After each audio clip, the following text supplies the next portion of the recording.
धनुष यज्ञ प्रोग्राम जो कि मिथिला में चल रहा है, सीता माता के विवाह की शर्तें रखी हैं जनक ने। जनक जो कि उनके पिताजी हैं, कौन है? पिताजी। उन्होंने सीता माता के विवाह की कुछ इस प्रकार से शर्तें रखी हैं कि शिव जी का कोई धनुष है। क्या है? शिव जी का एक धनुष है। उन्होंने ये शर्त रखी है कि कोई वीर योद्धा इस धनुष को उठा के और प्रत्यंचा चढ़ा देगा, उसका विवाह मैं सीता के साथ कर दूंगा। ऐसी उन्होंने शर्त रखी है। और इस शर्त के कारण तमाम योद्धा लोग, वीर पुरुष उस सभा में आ रहे। कोई रामलीला प्रोग्राम में आते 10-12 लोग, 10-50 लोग ऐसे नहीं आ रहे। कम से कम 1000-10,000 के समथिंग राजा लोग आ रहे हैं। और राजा लोगों का मंच अलग से सुशोभित हो रहा है। मिथिला का वर्णन आज इस प्रकार का लग रहा है कि शेष और शारदा इसका वर्णन करें तो वो भी फीका पड़ जाए। स्वयं माँ सरस्वती आके मिथिला का वर्णन करें तो उसकी सौंदर्यता इस प्रकार से फीकी पड़ जाएगी जैसे मिथिला का वर्णन किसी ने किया ही ना हो। इतनी सुंदर मिथिला आज लग रही है। और यद्यपि राम जी का आगमन होने वाला है, राम जी किसके साथ आ रहे हैं? लक्ष्मण सहित। इसको लेके विश्वामित्र जी को लेके कहाँ आ रहे हैं? मिथिला में आ रहे हैं। जैसे ही राम जी ने एंट्री की है तो राम जी की शोभा को देखकर सभी लोग ऐसे आश्चर्यचकित हो जाते हैं, पागल से हो जाते हैं कि उन्हें देखते ही रहते हैं। राम जी को सब लोग देखते ही रह गए। क्या करते रह गए? देखते ही रह गए। बोले जिनकी रही भावना जैसी, प्रभु सूरत देखी दिन वैसी। जिसकी जैसी भावना थी वैसे वैसे उसको राम दिखाई दे। राजा लोगों को अलग बिठाला गया और राम सहित लक्ष्मण और उनके गुरु विश्वामित्र जी को एक दिव्य मंच पर, बड़े मंच पर बिठा दिया गया जो अत्यंत शोभामान हो रहे थे।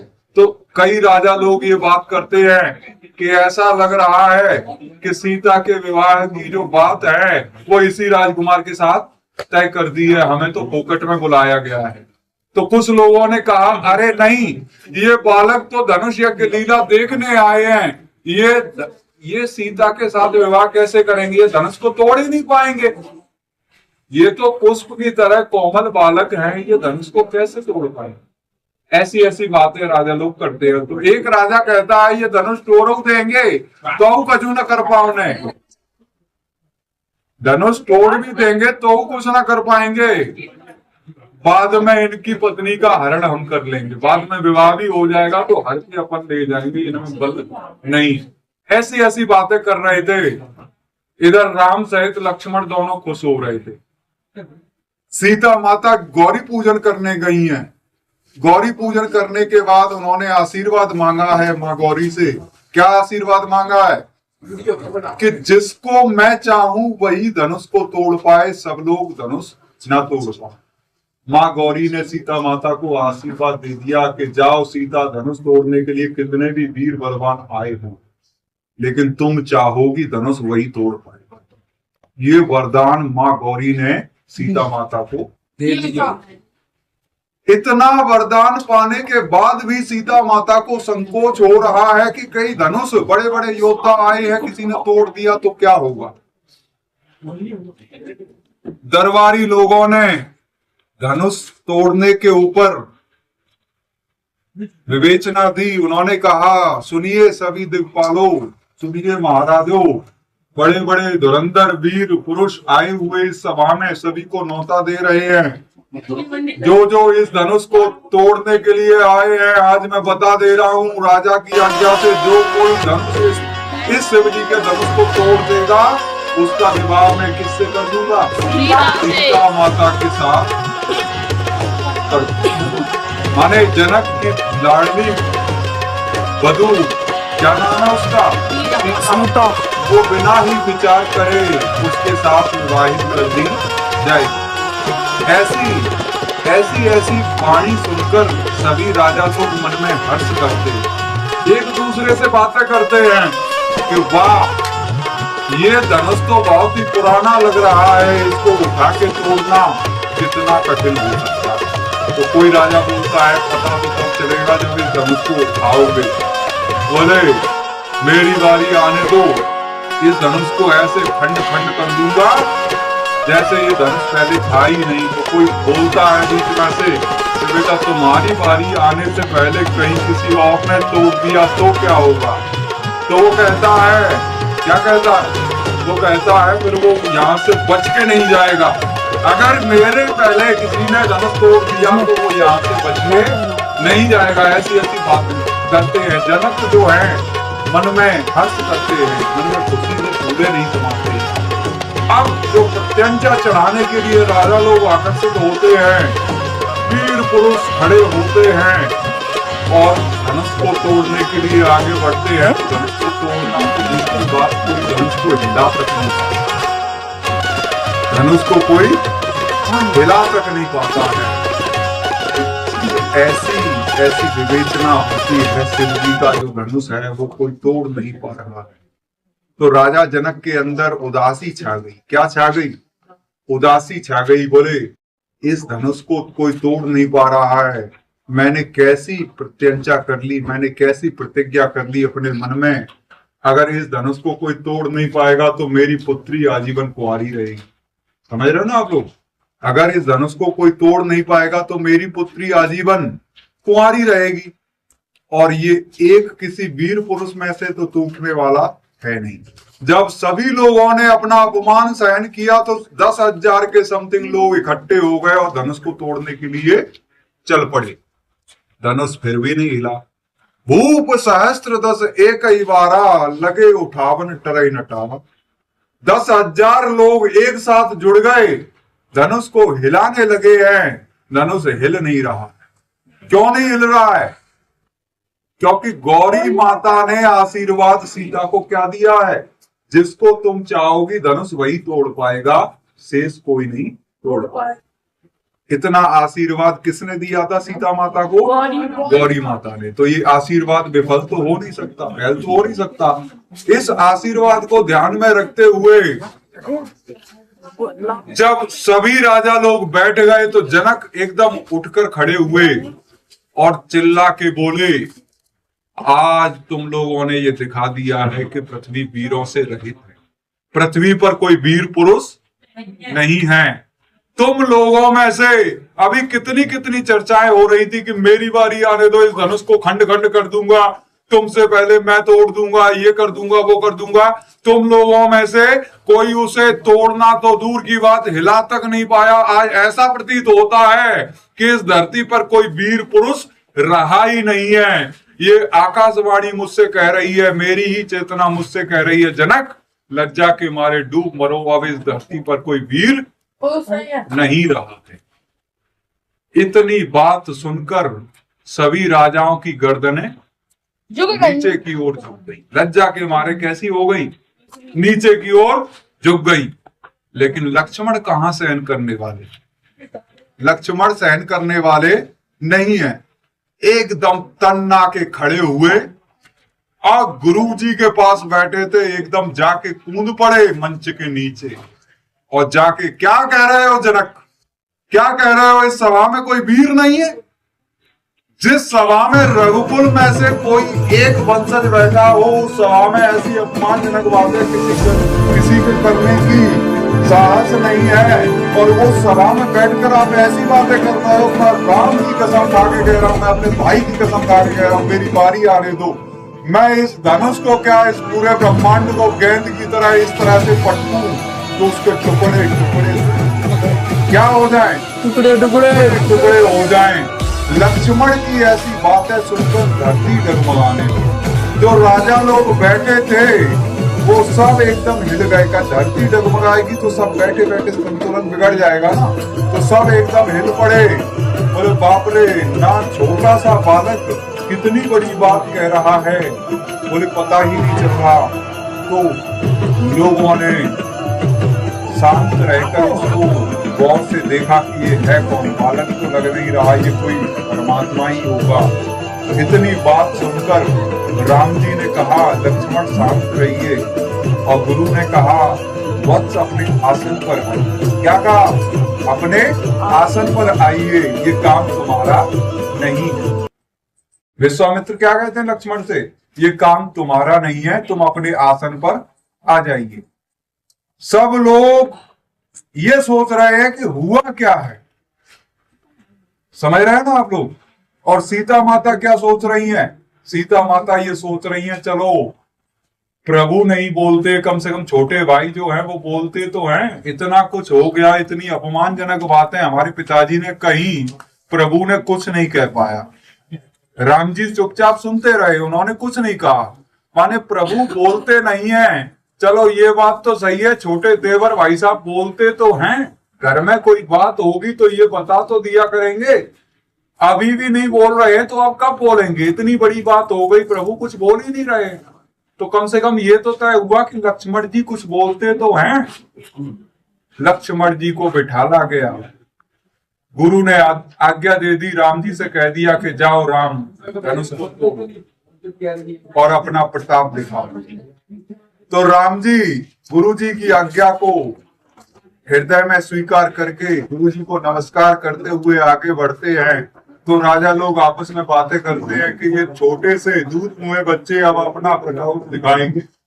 जिस धनुष को कोई वीर पुरुष नहीं तोड़ पाया, 10,000 राजा तोड़ नहीं पाए, अब जो दूध मुँहा बच्चा इस धनुष को तोड़ेगा। तो सीता माता की माँ जो थी, उन्होंने मन में कहा, उन्होंने अपनी सखियों से कहा कि लगता है विश्वामित्र जी भी अपनी हंसी करवाने के लिए तुले। विश्वामित्र जी अब अपनी हंसी करवाने के लिए तुले हैं। तो उनकी सखियों ने पता क्या कहा? उनकी सखियों ने कहा एक छोटा सा सूर्य का गोला पूरे ब्रह्मांड को गर्म करता है। छोटे से 5 साल के अगस्त ऋषि पूरे समुद्र को पी गए, तो आप ये मत कहो कि ये छोटा सा बालक है, ये छोटा सा बालक कुछ नहीं कर सकता है। असल में आप लोगों ने भी सुना होगा छोटा बम बड़ा धमाका। तो इस प्रकार से कहा भी नहीं जा सकता कि कौन कितना छोटा है, कौन कितना बड़ा है। इंसान की ऊंचाइयों तक कोई जा नहीं सकता, इंसान कितना ऊंचा उड़ेगा उसका कोई पैमाना नहीं है। राम जी जा रहे हैं धनुष को तोड़ने के लिए, सीता माता मन में विलाप कर रही है, बोल रही है हे गणेश, अगर मैंने तुमको वास्तव में पूजा है तो मुझे एक वरदान दो, मेरे पति श्री राम। गणेश जी की वंदना करने के बाद गौरी की वंदना करती है, हे गौरी माँ, तुमने आज मुझे आशीर्वाद दिया है, ये आशीर्वाद आपका कभी असफल ना हो, मेरे स्वामी मुझे राम ही मिले।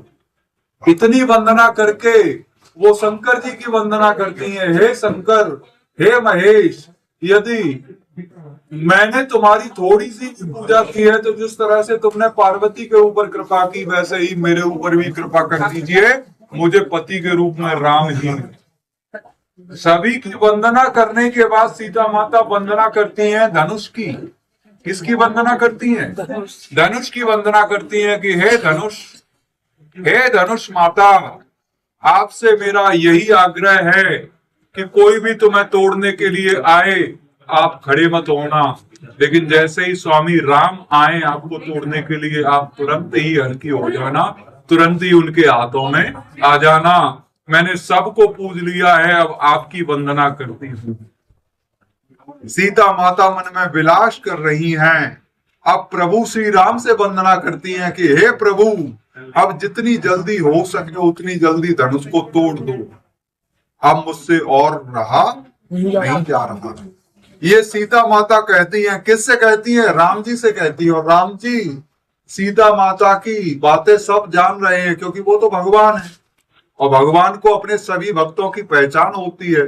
तो राम जी सीता माता के मन में जो भी बातें चल रही हैं वो सब पहचान रहे हैं और मन में ऐसा संकोच कर रहे हैं। राम जी विधिवत धनुष की 5 परिक्रमा करते हैं। कितनी परिक्रमा करते हैं? 5 परिक्रमा करने के बाद धनुष यज्ञ को प्रणाम करते हैं, सभी राजा लोगों को प्रणाम करते हैं और अयोध्या में अपने गुरु वशिष्ठ जी को प्रणाम करते हैं और विश्वामित्र जी जो साथ में गुरु जी आए हैं उनको प्रणाम करते हुए सभी सभाजनकों को प्रणाम करते हैं। और धनुष इष्ट देव शिव जी का है, इसलिए किसे प्रणाम करते हैं? शिव जी को प्रणाम करते हैं। किसे प्रणाम करते हैं? शिव जी को प्रणाम करते हैं। और राम जी धनुष के केंद्र पे नहीं, मध्य में हाथ रखते हैं। कहां पे हाथ रखते हैं? मध्य में हाथ रखते हैं। और जैसे ही हाथ रखते हैं इतनी ही देर में लक्ष्मण को इशारा करते हैं। क्या इशारा करते हैं? क्योंकि असल में जो शिव जी का धनुष है उसको पृथ्वी जी पकड़े बैठी है। कौन पकड़े बैठी है? पृथ्वी। ये शिव जी का धनुष पृथ्वी पर भारी है। जैसे ही उसको उठाया जाएगा धरती डोलेगी, धरती जगमगाएगी। वो इतना भारी है, इतना भारी है। उसको जैसे ही उठाया जाएगा धरती एकदम कांप उठेगी। कैसी हो जाएगी? कांप उठेगी। इसलिए लक्ष्मण जी शेषनाग के अवतार हैं। सबको पता है ना लक्ष्मण जी किसके अवतार है? शेषनाग के अवतार है। शेषनाग पे ही धरती टिकी हुई है। इसलिए लक्ष्मण जी शेषों को उद्देश्य देते हैं, आज्ञा देते हैं, हे शेष वंश के नागो, आज मेरे भ्राता श्री राम धनुष को तोड़ने के लिए जा रहे हैं। क्या करने के लिए जा रहे हैं? धनुष को तोड़ने के लिए जा रहे हैं। धनुष जैसे ही उठेगा धरती डगमगाएगी, धरती कांप उठेगी। इसलिए हे शेष नागो, तुम इस धरती को संभाल के रखना। क्या करके रखना? संभाल के रखना। और लक्ष्मण जी स्वयं शेषनाग के अवतार हैं, इसलिए दोनों पैरों से धरती को जकड़ लेते हैं। क्या कर लेते हैं? जकड़ लेते हैं। दोनों पैर लगा देते हैं लक्ष्मण जी धरती की ओर और दोनों पैरों से धरती को साधते हैं। इतनी देर में राम जी ने धनुष के मध्य में हाथ रखा और धनुष उठाया नहीं, धनुष अपने आप उठ गया। कैसा हो गया? धनुष अपने आप उठ गया। जैसे ही शिव जी का धनुष उठा धरती डगमगाई। और जैसे ही धरती डगमगाई तो लक्ष्मण जी के जो पैर टिके हुए थे उनके माध्यम से धरती एकदम संतुलन में आ गई। तो जैसे ही धरती हिली, राजा लोग हिले और देखा कि ये लक्ष्मण जो था वो धरती को दोनों पैरों से संभाल रहा है। तो सभी लोग मन में सोच रहे, बाप रे, सच में बहुत बड़ा आदमी है। जब ये धरती को हिलता हुआ संभाल सकता है तो ये कुछ भी कर सकता है, ब्रह्मांड को भी फोड़ सकता है। सच कह रहा था, ये बोल रहा था कि ब्रह्मांड को गेंद की तरह पट दूंगा, ये वास्तव में पटक देगा। इसने धरती को फटता हुआ संभाल लिया तो ये कुछ भी कर सकता है। अब इतनी देर में राम जी ने धनुष उठाया, धनुष उठ गया। जैसे ही उस पर प्रत्यंचा चढ़ाई, धनुष पर प्रत्यंचा चढ़ाने के बाद कोई ये ना कहे कि धनुष को सिरों से तोड़ दिया है। राम जी ने धनुष को कहां से तोड़ा? बीच में से तोड़ा। कहां से तोड़ा? बीच में से धनुष को खंड खंड कर दिया। क्या कर दिया? खंड खंड कर दिया। और जैसे ही धनुष टूटा तो एकदम आगोश हुआ, आवाज हुई विस्फोट के साथ। जैसे ही आवाज हुई वो आवाज लक्ष्मण जी ने संतुलन कर दी। लक्ष्मण जी ने उस आवाज को हैंडल। अब वो आवाज जो हुई, उस आवाज को सुनकर परशुराम जी जो तपस्या कर रहे थे महेंद्र पर्वत पे, वो जग गए। उस आवाज को सुनकर कौन जग गया? परशुराम जी जग गए। कौन जग गया? परशुराम जी पहचान गए कि यह आवाज किसी की नहीं, शिव जी के धनुष की है। वो आ रहे। कौन आ रहे हैं? परशुराम।